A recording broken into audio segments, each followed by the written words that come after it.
ਅੱਜ ਦੀਆਂ ਖਬਰਾਂ ਵੱਲ ਚੱਲੀਏ ਤੇ ਸਭ ਤੋਂ ਪਹਿਲਾਂ ਰਾਜਕਨਵੀਰ ਸਿੰਘ ਜੀ ਜਿਹੜੀ ਸਵੇਰੇ ਆਪਾਂ ਖਬਰ ਸਾਂਝੀ ਕੀਤੀ ਸੀ ਬੇਕਰਸਫੀਲਡ ਦੇ ਟਰੱਕਿੰਗ ਕੰਪਨੀ ਜਿਹੜੀ ਫ੍ਰੀ ਔਨ ਟਰੱਕਿੰਗ ਆ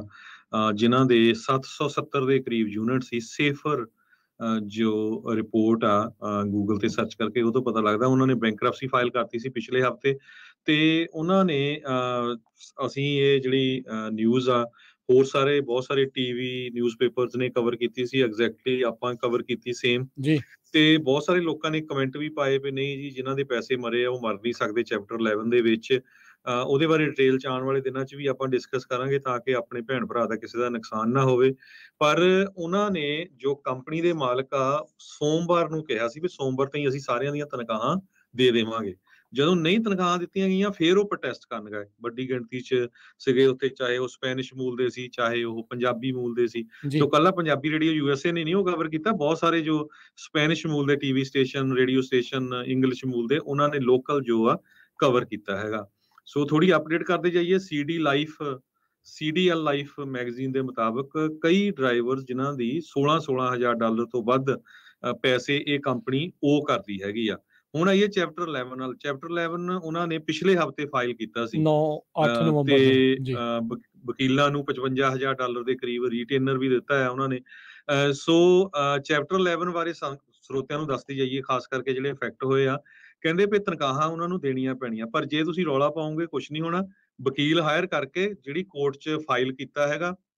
ਉੱਥੇ ਆਪਣੀ ਜਿਹਦੇ ਵੀ ਪੈਸੇ ਮਰੇ ਆ ਉਹ ਆਪਣੀਆਂ ਐਪਲੀਕੇਸ਼ਨਾਂ ਲਾਓ ਤਾਂ ਕਿ ਜਦੋਂ ਉਹ ਸੈਟਲਮੈਂਟ ਹੁੰਦੀ ਆ ਸਭ ਤੋਂ ਪਹਿਲਾਂ ਜੋ ਲੋਕਾਂ ਦੀ ਤਨਖਾਹ ਦਿੱਤੀ ਜਾ ਸਕੇ ਜਿਹੜੇ ਪਿਛਲੇ ਬੈਕ ਮਨੀ ਉਹਨਾਂ ਦੇ ਜੋ ਸੈਲਰੀਜ਼ ਰਹਿੰਦੇ ਆ ਤੇ ਜੇ ਉਹਦੇ ਵਿੱਚ ਉਹ ਹੇਰਾਫੇਰੀ ਕਰਦੇ ਨਹੀਂ ਦਿੰਦੇ ਹੈਗੇ ਤਾਂ ਉਹਨਾਂ ਦੇ ਉੱਤੇ ਕ੍ਰਿਮੀਨਲ ਚਾਰजेस ਕੰਪਨੀ ਦੇ ਮਾਲਕਾਂ ਦੇ ਉੱਤੇ ਲੱਗ ਸਕਦੇ ਹੈਗੇ ਇਹ ਹੁਣ ਜੋ ਜਿੰਨੇ ਵੀ ਆਪਣੇ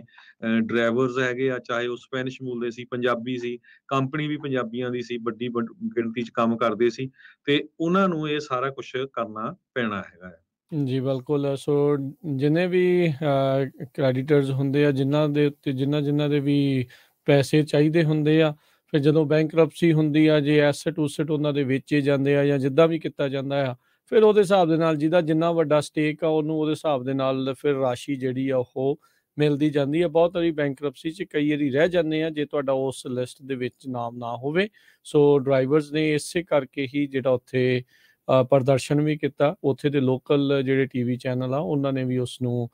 ਕਵਰ ਕੀਤਾ ਤੇ ਆਪਣੇ ਕੋਲ ਵੀ ਜਿਹੜੀਆਂ ਕੁਝ ਵੀਡੀਓਜ਼ ਜਿਹੜੀਆਂ ਉਹ ਪਹੁੰਚੀਆਂ ਸੀਗੀਆਂ ਉਹ ਸਾਰਿਆਂ ਦੇ ਜਿਹੜੇ ਉਹ ਸਾਹਮਣੇ ਸੀਗੇ ਸੋ ਫ੍ਰੀ ਔਨ ਟਰੱਕਿੰਗ ਜਿਹੜੀ LLC ਸੀਗੀ 700 ਤੋਂ ਵੱਧ ਜਿਹੜੇ ਯੂਨਿਟਸ ਆ ਸੇਫਰ ਦੀ ਰਿਪੋਰਟ ਦੇ ਮੁਤਾਬਕ ਉਹਦੇ ਵਿੱਚ ਦੱਸੇ ਜਾਂਦੇ ਸੀਗੇ ਇੱਕ ਹੋਰ ਫ੍ਰੀ ਔਨ ਕਰਕੇ ਇੱਕ INC ਵਾਲੇ ਆ ਉਹਦੇ ਵੀ 100 ਦੇ ਤਕਰੀਬਨ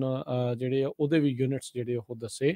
ਜਾ ਰਹੇ ਹੈਗੇ ਹੁਣ ਇਹ ਨਹੀਂ ਪਤਾ ਵੀ ਦੋਨੋਂ ਆਪਸ 'ਚ ਸਿਰਫ ਨਾਮ ਹੀ ਮੈਚ ਕਰਦਾ ਹੈ LLC ਤੇ INC ਦੇ ਕਰਕੇ ਜਿਹੜਾ ਕੋਈ ਇਹ ਡਿਫਰੈਂਟ ਵੀ ਜਿਹੜੀ ਉਹ ਹੋ ਸਕਦੀ ਹੈ ਪਰ ਜਿਹੜੀ ਈਨੋਸ ਇਲਾਕੇ ਦੇ ਵਿੱਚ ਜਿਹੜੀ ਰੋਡ ਸੀਗੀ ਉੱਥੇ ਵਾਲੀ ਨੇ ਜਿਹੜੀ ਬੈਂਕਰਪਸੀ ਉਹ ਫਾਈਲ ਕੀਤੀ ਹੈਗੀ ਆ ਸੋ ਸਮਾਂ ਅੱਗੇ ਪਤਾ ਨਹੀਂ ਕਿੱਦਾਂ ਦਾ ਜਿਹੜਾ ਉਹ ਆਵੇਗਾ ਕਿਵੇਂ ਦਾ ਹੋਊਗਾ ਪਰ ਇਹ ਜਿਹੜੀ ਚੀਜ਼ ਆ ਇਸ ਟਾਈਮ ਉੱਥੇ ਵਾਪਰੀ ਆ ਤੇ ਕਾਫੀ ਲੋਕ ਇਸ ਦੇ ਕਰਕੇ ਜਿਹੜੇ ਹਰਜੋਤ ਸਿੰਘ ਜੀ ਪਰੇਸ਼ਾਨ ਨੇ ਉੱਥੇ ਅਸੀਂ ਦੇਖਿਆ ਵੀ ਵੀਡੀਓਜ਼ ਬਹੁਤ ਆਈਆਂ ਗੁੱਸੇ 'ਚ ਸੀ ਕਈ ਡਰਾਈਵਰਸ ਜੋ ਕੰਪਨੀ ਦੇ ਮਾਲਕ ਆ ਉਹਨਾਂ ਦੇ ਨਾਲ ਗੱਲਬਾਤ ਕਰ ਰਹੇ ਤੇ ਬਹੁਤ ਸਾਰੇ ਡਰਾਈਵਰ ਦੀਆਂ ਇਹ ਵੀ ਕਾਲ ਆਈਆਂ ਵੀ ਸਾਡੇ ਚੈੱਕ ਬਾਉਂਸ ਹੋ ਗਏ ਜਾਂ ਪਤਾ ਹੀ ਆ ਵੀ ਉਨੇ ਕੇ ਪੈਸੇ ਹੁੰਦੇ ਹੈਗੇ ਆ ਤੇ ਉਹਨਾਂ ਦੇ ਅਕਾਊਂਟ ਫਰੀਜ਼ ਹੋ ਗਏ ਕਿਉਂਕਿ ਅੱਗੇ ਬਿੱਲ ਕੱਟੇ ਹੋ ਸੀ ਉਹ ਨਹੀਂ ਦੇਣੇ ਆ ਸੋ ਕਾਫੀ ਇਹ ਜਿਹੜੀ ਨਿਊਜ਼ ਆ ਖਾਸ ਕਰਕੇ ਟਰੱਕਿੰਗ ਇੰਡਸਟਰੀ ਜਿੰਨੇ ਕਿਉਂਕਿ ਪੰਜਾਬੀ ਬਹੁਤ ਵੱਡੀ ਗਿਣਤੀ 'ਚ ਆ ਅੱਜ ਸਾਰਾ ਦਿਨ ਇਹ ਨਿਊਜ਼ ਆ ਫੇਸਬੁੱਕ YouTube ਸੋਸ਼ਲ ਮੀਡੀਆ ਤੇ ਬਹੁਤ ਐਕਟਿਵ ਰਹੀ ਜੀ